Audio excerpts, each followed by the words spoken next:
Hello everyone, তোমরা সকালে কেমন আছো? যাচ্ছি মায়াপুর ঘুরতে। তো দেখো, মায়াপুর যাওয়ার জন্য আমরা কিন্তু জেটিতে চলে এসেছিলাম। এরপর তো আমরা নৌকায় উঠে গেছিলাম মায়াপুরে যাওয়ার জন্য। তারপর তো চলে এসেছিলাম মায়াপুর ঘাটে, আর রাকেশ এখন গাড়িটা একটু তুলে নেবে।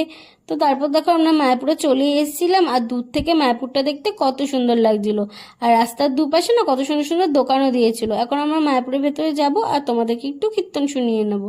তো দেখো আমরা মায়াপুরের ভেতরে চলে এসেছি, আর তোমরা একটু কীর্তনটা শুনে নাও।